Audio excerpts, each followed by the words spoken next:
اگر آپ اپنی تھنکنگ کیپیسٹی کو بڑھاتے ہیں اور اس کینوس کو آپ براڈ کرتے ہیں تو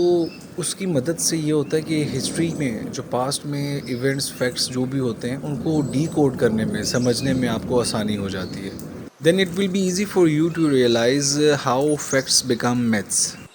تو جتنا آپ کا تھنکنگ کا کینوس براڈ ہوگا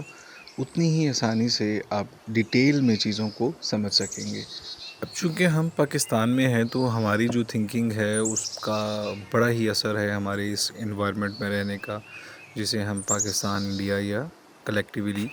جس کو ہم ہندوستان کہتے ہیں. تو برِ صغیر کی ایک خاص کائنڈ آف تھنکنگ ہے، لوگوں کی میتھس ہیں، ان کے کیا اثر آئی ہیں، کچھ ذاتی تجربات ہیں، کچھ بزرگوں کی حکایات ہیں جو کہ سراسر مذہبی روایات ہیں، جبکہ اس کو ریلیجیسلی اس کو پوائنٹ آف ویو سے دیکھا جاتا ہے. چپل کا الٹا رہ جانا، بلی کا راستہ کاٹ دینا، دودھ کا ابل جانا، کووں کا آ جانا، آندھی چل جانا، بچہ پیدا ہوتا ہے تو اس کے پاس کوئی لوہے کا ornament ہونا چاہیے، اگر سورج گرہن ہے تو کوئی چاقو وغیرہ پاس نہیں ہونا چاہیے، کھلے میں دودھ نہیں پلانا چاہیے، بال کھول کے چھت پہ نہیں جانا چاہیے، ان حشرات کو مارنا ثواب ہے، ان کو مارنا گناہ ہے. تو یہ ساری چیزیں اور کہیں پر موجود نہیں ہیں، یہ صرف ہمارے ہی خطے میں موجود ہیں. اب سوال یہ پیدا ہوتا ہے کہ ان میں کیا حکایات ہیں، ان کو اس طرز میں کیوں کہا گیا؟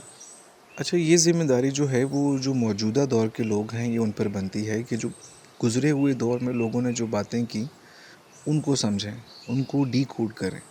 اب اس کو ڈی کوڈ کرنے کے لیے وہ آپ کا جو براڈ قصہ ہو سکے گا وہ ایسے ہو سکے گا کہ آپ کو اس بات کو سمجھنا ہے کہ کس دور میں وہ بات لکھی گئی، کس دور میں وہ بات کہی گئی، کن لوگوں کو خطاب کیا گیا. تو جب ہم اس طرح سے چیزوں کو سمجھیں گے تو پھر ہمیں اس کی حقیقت، اس کو ہم ڈی کوڈ کریں گے تو اس کا سیکرٹ ریویل ہوگا، پھر ہمیں سمجھ آئے گی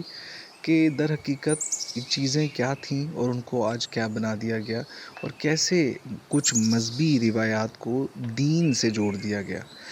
جبکہ یہ دین اور مذہب دو مختلف سمت ہیں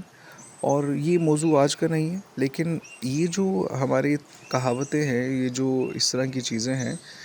ان کو اگر مذہبی روایات سمجھا جائے، جیسے ہمارے لباس ہیں، کھانے ہیں، ہمارے اٹھنے بیٹھنے کا بول چال ہے، اگر اس چیز میں کاؤنٹ کیا جائے تو کوئی حرج نہیں ہے. لیکن اس کو اگر زبردستی دین سے جوڑا جائے تو پھر یہ ایک قابل فکر شے ہے.